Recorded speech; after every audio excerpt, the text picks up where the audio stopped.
Hello friends, আমি সরস্বতী। আমার mini ব্লগে তোমাদের সকলকে স্বাগত জানাই। তো বেশ কয়েকদিন ধরেই আমাদের বাড়িতে নবান্নের আয়োজন চলছে। তো এইদিকে দিদা আর মা নবান্নের জন্য খইগুলো বেছে নিচ্ছে, আর আমি এদিকে লাল মাটি দিয়ে একটু ঠাকুর ঘরের সামনেটা মুছে নেব, কারণ এখানে আলপনা দেওয়া হবে।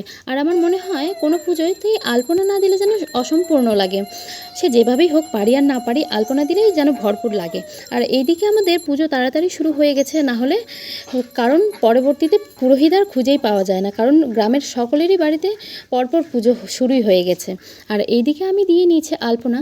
যেহেতু আমার আলপনা দিতে ভালো লাগে, তাই আলপনার দায়িত্বটা আমি নিজেই নিই। আর এইদিকে আমি সকালে এনেছিলাম দাদুদের বাড়ি থেকে গুড়, মানে আমার ঠাকুমার বাবার বাড়ি থেকে গুড় এনেছি। আর এই গুড়টা ছিল একদম খাঁটি গুড়, কারণ দাদুরা নিজেরাই বাড়িতে আখ চাষ করে আর গুড় তৈরি করে। তো সেইখান থেকেই আমি সকালবেলা চলে গেছিলাম নিতে। দিদা বলেছিল নিয়ে আয়।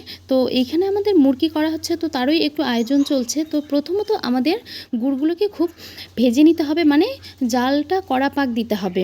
তারপরে আমরা এই মুরগিতে ঢেলে দেবো, আর দিদা ঢেলে দিচ্ছে আর আমি একটু হাতা দিয়ে নেড়ে নিচ্ছি, না হলে কিন্তু জমে যাবে। আর নবান্নতে এই খই মুরগি আর মোয়াটা কিন্তু আমাদের করতেই হবে, প্রতিটা বাড়িতেই এটা করে।